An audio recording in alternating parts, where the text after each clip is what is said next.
ये खानदानी राज ने बेड़ा गर्क किया। आने दे किसी गरीब के बच्चे को, आने दे कश्मीर के भी किसी चाय बनाने को, किसी वो कश्मीरी रोटी बनाने वाले के बच्चे को आगे आने दे। आए कोई नजर नहीं आते सुधरे हुए, वो उनके सामने ही है। पहले आपको एरिया कमांडर कौन से कमांडर हुआ करते थे, कोई लश्कर का तो कोई कहीं का कमांडर हुआ, आपको नजर आता है? आपको पत्थरबाजी आपको नजर आती है? उन्होंने रातों रात बूटा सिंह के साथ, होम मिनिस्टर के साथ मिलकर, कांग्रेस की सरकार के साथ मिलकर जीते हुए को हरा दिया, हराए को जिता दिया। उसके बाद बंदूक दाखिल हो गई, और वो बंदूक ऐसी दाखिल हो कि 30-40 साल लगे आप कहीं जाकर थमाए सारे का सारा। लेकिन खानदानों की तरक्की अब होगी भी नहीं। खानदानी राज की जो बेड़ियां हैं वो 5 अगस्त 2019 को यहाँ से लोगों को निजात दिला। आदाब नाज़रीन, जम्मू लद्दाख विजन के साथ आप जुड़ चुके हैं और कश्मीर टॉक देखने वाले तमाम नाज़रीन को मेरा सलाम पहुँचे। जगह जगह पर मुल्क भर में इस वक्त जो है प्राइम मिनिस्टर नरेंद्र मोदी की अचीवमेंट्स को गिना जा रहा है और कई जगहों पर तकरीबात जो है वो मुनक्किद की जा रही है। और इसी हवाले से आज हमारे साथ मौजूद है बात करने के लिए अभिजीत जसरोटिया, जो कि बीजेपी के स्टेट स्पोक्स पर्सन है। इनसे हम बात करेंगे कि जम्मू कश्मीर में हालातों के हवाले से क्या कुछ बदला, आर्टिकल 370 के हट जाने के बाद जम्मू कश्मीर में तामीर और तरक्की कहाँ पर है, जिस हिसाब से यहाँ की रीजनल पार्टियाँ बार बार इल्ज़ाम आयद कर रही है बीजेपी पर कि बीजेपी ने इस स्टेट का बुरा हाल कर दिया। किस हद तक ये बातें सही है, अभिजीत जी से जानना चाहेंगे। सबसे पहले अभिजीत जी, आपका बहुत बहुत शुक्रिया, आपने हमें टाइम दिया।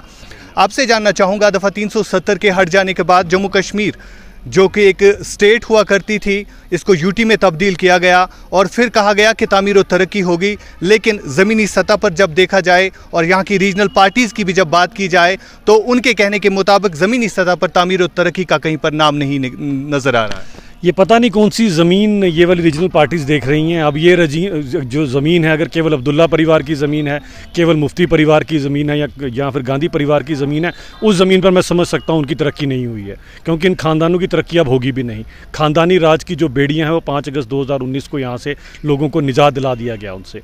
और सबसे बड़ी बात, जिस आर्टिकल की आप बात करते हैं, इस आर्टिकल से कश्मीर के लोगों ने पाया क्या, ये तो सबसे पहले इनसे पूछना चाहिए। और जिस जमहूरियत की, जिस इंसानियत की बात करते हैं, जिस कश्मीरियत की बात करते हैं, पिछले 30 साल में जो खिलवाड़ इन्होंने इसके साथ किया वो आप लोगों के बीच में है। आप देखिए 87 का वो दौर जब MUF की पार्टी, आप जैसे युवा लोग चुनाव लड़ना चाहते थे और जीत भी गए, लेकिन फारूक साहब कुर्सी छोड़ने को राज़ी नहीं थे। उन्होंने रातों रात बूटा सिंह के साथ, होम मिनिस्टर के साथ मिलकर, कांग्रेस की सरकार के साथ मिलकर जीते हुए को हरा दिया, हराए को जिता दिया। उसके बाद बंदूक दाखिल हो गई, और वो बंदूक ऐसी दाखिल हो कि 30-40 साल लगे आप कहीं जाकर थमाए सारे का सारा सिस्टम। और ये 370 की क्यों वकालत करते हैं? मैं कश्मीर के लोगों को भी अपनी तकरीर में भी कह रहा था, मैं बताना चाहता हूँ कि आप 47 के बाद का ज़रा आंकड़ा निकालिए, कितना फ़ंड आज तक केंद्र की सरकारों ने, हमने तो दिया ही दिया, बाकी सरकारों ने भी दिया, लेकिन 370 की आड़ में अकाउंटेबिलिटी नहीं थी। ये सारे का सारा पैसा केवल और केवल 2-3 परिवारों के बीच में बट गया। आम कश्मीरी को क्या मिला? कुछ भी नहीं। अगर वो पूरा पैसा आम कश्मीरी तक पहुँचा होता, एक एक खानदान के खाते में कम से कम 1 करोड़ रुपया होता। अभिजीत जी, यहाँ पर मैं आपको रोकना चाहूँगा। जो नारा दिया गया था 370 और 35A को हटाने के बाद कि यहाँ के हालात जो है वो सुधर जाएंगे, लेकिन हालात जो है झूम के तू है। कश्मीरी पंडित आज भी मर रहा है। कश्मीरी पंडित को बहाल करने के हवाले से, उनको रीइंस्टेट करने के हवाले से नारा दिया गया था, लेकिन वो नारा जो है कहीं आपको मानना पड़ेगा कि वो नारा जो है सामने नहीं आ रहा है, वो नारा कहीं विजिबल नहीं है। लोग जो है आज भी परेशानी के आलम में मुब्तला है। कश्मीरी पंडितों की जब बात आती है, आज भी वो जम्मू में उसी हालत में है। देखिए, सबसे पहली एक बात तो मैं आपसे कहना चाहता हूँ कि क्या अगर जिसको हालात नज़र नहीं आते सुधरे हुए, वो उनके सामने ही है। पहले आपको एरिया कमांडर कौन से कमांडर हुआ करते थे, कोई लश्कर का तो कोई कहीं का कमांडर हुआ, आपको नज़र आता है? आपको पत्थरबाजी आपको नज़र आती है? लेकिन जो एक आधा इंसिडेंस बीच में घटता है, इसका कारण समझे। पाकिस्तान पहले स्ट्रेटजी के साथ काम कर रहा था, अब पाकिस्तान फ्रस्ट्रेट हो चुका है। फ्रस्ट्रेशन के अंदर वो क्या करता है, वो बेचारा कोई मजलूम जो टारगेट पे आता है, उस टारगेट को उसके जाके हिट कर देता है। और ये जो है, क्योंकि पाकिस्तान की स्ट्रेटजी रही हिंदुस्तान को हमेशा टू ब्लीड इंडिया 2000 वुंड्स, क्योंकि उनको पता डायरेक्ट तो हमसे 3 बार पिट चुका है और फिर से करेगा तो फिर से पिटाई खाएगा। इसीलिए जो हमारी आत्मा है, जो हमारा दिल है, यानी कि हमारे कश्मीरी पंडित, उनमें ऐसा इंसिडेंस करके सबसे ज़्यादा हमें दुख पहुंचाता है। लेकिन ईद के ऊपर भी बड़े हद तक जो है काबू पा लिया गया है। लेकिन एक बात मैं ज़रूर, एक संदेश आपके कश्मीर के लोगों को देना चाहता हूँ कि जब तक आप लोग खुद नहीं चाहोगे, खुद कोशिश नहीं करोगे, तब तक पंडित वापस नहीं आएगा। आपको ये माहौल बनाना पड़ेगा और सबसे पहले हम सब लोगों को कश्मीरी पंडित के घर के आगे खड़ा होना पड़ेगा। कोई उनके साथ ऐसी हरकत करता है तो पहले कश्मीरी मुसलमान के सीने पे गोली आएगी, फिर मेरे पंडित को भाई आपको गोली लगेगी। उस दिन देखिएगा सभी कश्मीरी पंडित भाई बिना किसी सरकार के एफर्ट के, बिना किसी सिक्योरिटी फोर्सेस के एफर्ट के खुद ब खुद अपने घरों में वापस आ जाएंगे, क्योंकि कश्मीर तो सुना है, बिना कश्मीरी पंडितों के सुना ही रहेगा। कल यहाँ पर तरक्की भी हो जाएगी, अमन भी हो जाएगा। जब तक कश्मीरी पंडित वापस नहीं आएंगे क्या वो पुराना कश्मीर वापस आ सकता है? इसके लिए आप सबको जो आगे बढ़ना पड़ेगा और उनके लिए रक्षा की तरह, उनके लिए एक रक्षक की तरह उनके साथ खड़ा होना पड़ेगा। अभिजीत जी, आखिर पर आपसे जानना चाहूँगा, जो इस वक्त मौजूदा सूरत हाल है जम्मू कश्मीर में बनी हुई, अगर हम यूटी, जम्मू कश्मीर यूटी की बात करें तो बीजेपी जम्मू कश्मीर यूनिट की तरफ से क्या पहल की जा रही है स्टेट को फिर से बहाल करने के हवाले? देखिए समझिए, 30 साल से एक पेशेंट था, जिस पेशेंट को आप लोगों ने 370 की आड़ में लूट कर खसूट कर उस पेशेंट की आपने बुरी हालत कर दी।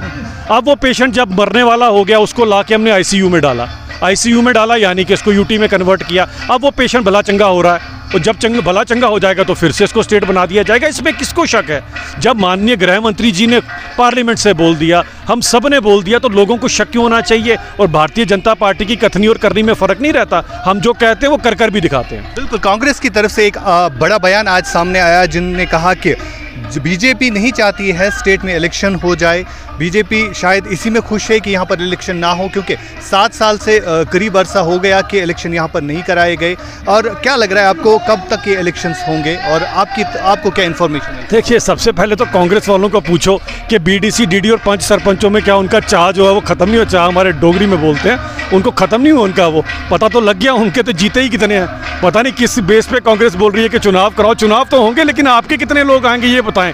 पूरे देश में जब आप मेंबर पार्लियामेंट की बात करते हैं, आप 3 आंकड़ों में थे, फिर 2 आंकड़ों में आ गए, और 2024 में आर्यभट्ट के शून्य को आप सलामी देंगे, ये मेरे से आप लिखवा के ले लीजिए। तो आपको बड़ी अगर चुनाव की जल्दी है, चुनाव भी हो जाएंगे और आप भी हारेंगे, आपका वही हाल होगा जो बीडीसी और डीडीसी में। इसलिए ज़्यादा जल्दी ना करें हारने की। हारना तो आपने, इतनी जल्दी क्यों है आपको लग रहा है कि इस बार इलेक्शंस के रिजल्ट जो है वो कदर मुख्तलिफ होंगे बाकी इलेक्शंस के मुकाबले में? देखिए, बिल्कुल भारतीय जनता पार्टी एक सिंगल लार्जेस्ट पार्टी बनकर उभरेगी, क्योंकि हमारी कथनी करनी में फ़र्क नहीं रहता, और हम कभी हिंदू मुसलमान नहीं करते, ना हम जम्मू और कश्मीर करते हैं। हमारे लिए हिंदू मुसलमान हमारी 2 आंखों की तरह हैं, ये चीज़ आप समझिए। अगर 1000 रुपया भी सेंटर से आता है तो सलमा देवी के खाते में भी, सलमा बेगम के खाते में भी जाता है और गीता देवी के खाते में भी जाता है। हमने तो कभी भेदभाव नहीं किया, पूछ लीजिए अगर तक किया है। 2014 में जब फ्लड आए थे तो सबसे पहले कश्मीर के लोगों ने सरकारी पैसा देखा था, वो तो हैरान रह गए कि भाई साहब क्या सरकार भी पैसे देती है, उनको तो यकीन ही नहीं हुआ। तो मोदी जी की सरकार थी, और जब सैलाब आया तो हमारे उमर अब्दुल्ला साहब, जो खुद को